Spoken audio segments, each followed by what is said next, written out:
and using the Civil War to talk about black Americans. That war was not fought for black people to have guns. That's not. That war was fought for black people to have freedoms in this country. Yeah. Actually, that's why the Civil War was fought. Okay. And the sad part about it, that wasn't fought for black people to have guns. I think. Actually, you know, funny fact is, black people did not get to enjoy the other freedoms until their Second Amendment rights were secured. And I think that that's one of the lessons that we learned. Still aren't allowed to enjoy the freedoms. I disagree with you on that, Don. I disagree with you. And I think you're doing a disservice to our country by failing to recognize the fact that we have equality before the law. And you live in this country, then you can disagree with me. But we're not. You mentioned that there are three different shades of melanin. Don, I think we have to be able to talk about these issues in the open, regardless of the color of our skin. Did you hear that? If you have the wrong skin color, you're not allowed to disagree with Don Lemon. He was talking to 2024 presidential candidate Vivek Ramaswamy. The conversation quickly heating up there, talking about gun rights and black Americans. Let's welcome in now 2024 presidential candidate Vivek Ramaswamy. He's the entrepreneur. We know him so well. He's also the author of Woke Inc. Great to see you, Vivek. Good to see you, John. How you doing? Well, I'm doing good, and I think that interview with Don Lemon went about probably like we'd expect. As something like this comes up, and you're not allowed to talk about this issue because your skin color doesn't match what the narrative should be for those allowed, in Don Lemon's eyes, to talk about this. And I reject that worldview. That is what creates this culture of fear in America today, John. And I think we need to be able to talk openly again, regardless of the color of our skin. I actually thought it was a good opportunity where I tried to teach Don Lemon some history that he didn't understand. Actually, the Dred Scott decision before the Civil War, that actually said that black people couldn't be citizens. One of the reasons why was the Supreme Court Justice Taney famously said it was because it would allow black people to own guns. So yes, the Second Amendment was critical to securing the rights of black Americans. But for the likes of Don Lemon, it's hard to square that, because to him, civil rights are good, but Second Amendment is bad. And so the fact that I combined them really, I think, made him have a conniption on air. But I think it's really important, and this is why I go even to other networks. I think it's important to persuade the other side and bring them along. I am in for that fight, and I won't back down from it. And I know you won't. And has Don Lemon ever asked you a question about your family's story, about how your family wound up in Ohio? It's fascinating, and he should, because that would have been a much better interview.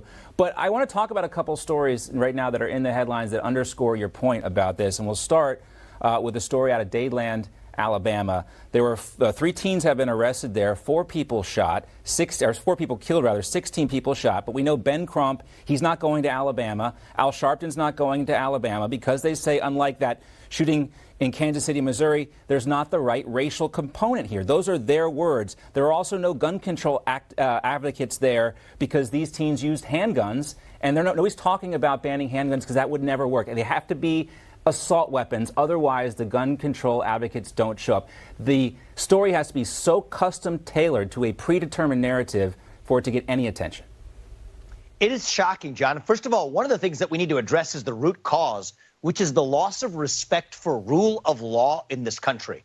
Okay, you go to Kensington in Pennsylvania, outside Philadelphia. You go to Chicago, San Francisco, New York. What's interesting is that the cities with the tightest gun control laws are also the ones with the greatest gun violence. The ones that they say clear the jails and defund the police are also the ones that want to actually take away law-abiding citizens' right to exercise their Second Amendment rights and protect themselves. But I think that the way in which this debate has gone so south is it's covered up by these narratives. And when it doesn't fit the narrative, then you don't end up hearing about it. Part of what I'm doing is saying that we need to start talking openly again. And once we do, we cut through that artifice. And it is sad. You know, there's the debate. They'll say if you say all lives matter, you're racist. Right. They want to say black lives matter. I even say all black lives matter, because in a certain sense, they only care about the black lives that fit the narrative. Right. They don't care about black lives when they're in the womb. They don't care about that. Exactly. This brings us to a broader conversation that's happening right now. It was actually a subject of an op-ed in the Wall Street Journal, and it talks about if Western civilization dies, which we're actively talking about happening, put it down as a suicide. We are in the grip of an ideology that disowns our genius, denounces our success, and disdains our merit. And that is what Don Lemon did to you in that interview. Well, good. The reason I held my ground and make sure that I came out ahead on that was because it's important to fight for the ideals of this country itself. And I think that there is this anti-American strain now. It's not even the Democrat Party, John. It is an anti-American movement in this country that wishes to reject the ideals that this nation was founded on. I'm in the pro-American movement, but I think that most of the country is still on our side, which is why I'm hopeful. It's not a 50-50 split like between Democrats and Republicans. I think 80% of Americans or more believe in those basic ideals that this nation was founded on.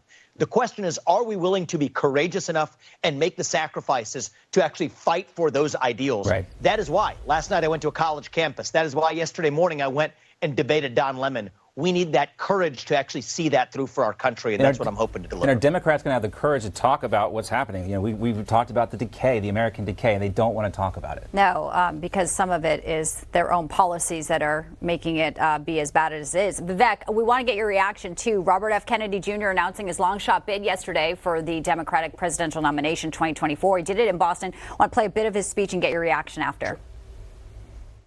I've come here today to announce my candidacy for the Democratic nomination for President of the United States.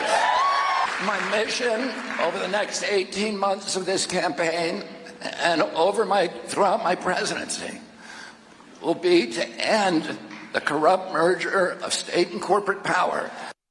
All right, a new USA Today Suffolk University poll, Vivek, already has Biden losing 14% to RFK. He's taking a little chunk there. So we know you're not shying off from any debates after that Don Lemon clip we just saw. What would you like to say to your Democratic challenger now, RFK Jr., today about his policies and his plan for America? Look, I think he's courageous. He is an embodiment of courage in contrast to Joe Biden. I think it's going to be good for the Democratic Party and good for the country that he runs. I did get in touch with him directly myself to say, you know what, we need to have more open debate. I invited him onto my podcast. He said he's going to come here. So I'm talking to you from Columbus, Ohio, and expect to be on the podcast with him debating these ideas in the open. So you're right. I'm all over that. And I think that's going to be good for our country. I don't agree with him on a lot of issues, social policies and otherwise, that relate to the Democratic Party. But I still respect his courage from defecting from the orthodoxies of the cult of scientism and COVID-19 and a lot of the other orthodoxies in the Democrat Party. I'll applaud somebody even if he's on the other party and saying the right things about certain issues and still disagree with him on the issues that I think that we need to do better on. So he'll be on my podcast pretty soon, and I think that's an embodiment of what America's all about. We can disagree in the open, but we still share the same ideals. Yeah, exactly. Well, we're going to see it happen again. A Lincoln-Douglas-style debate in a podcast. It's 21st century. I like it. I will be watching. And if you guys need a moderator, Vivek, I'm here for you. Just maybe we'll take you up on that. I'll be happy to do it. Great to see you. Thank you. Take care. Thanks, Vivek. Good to have you in today.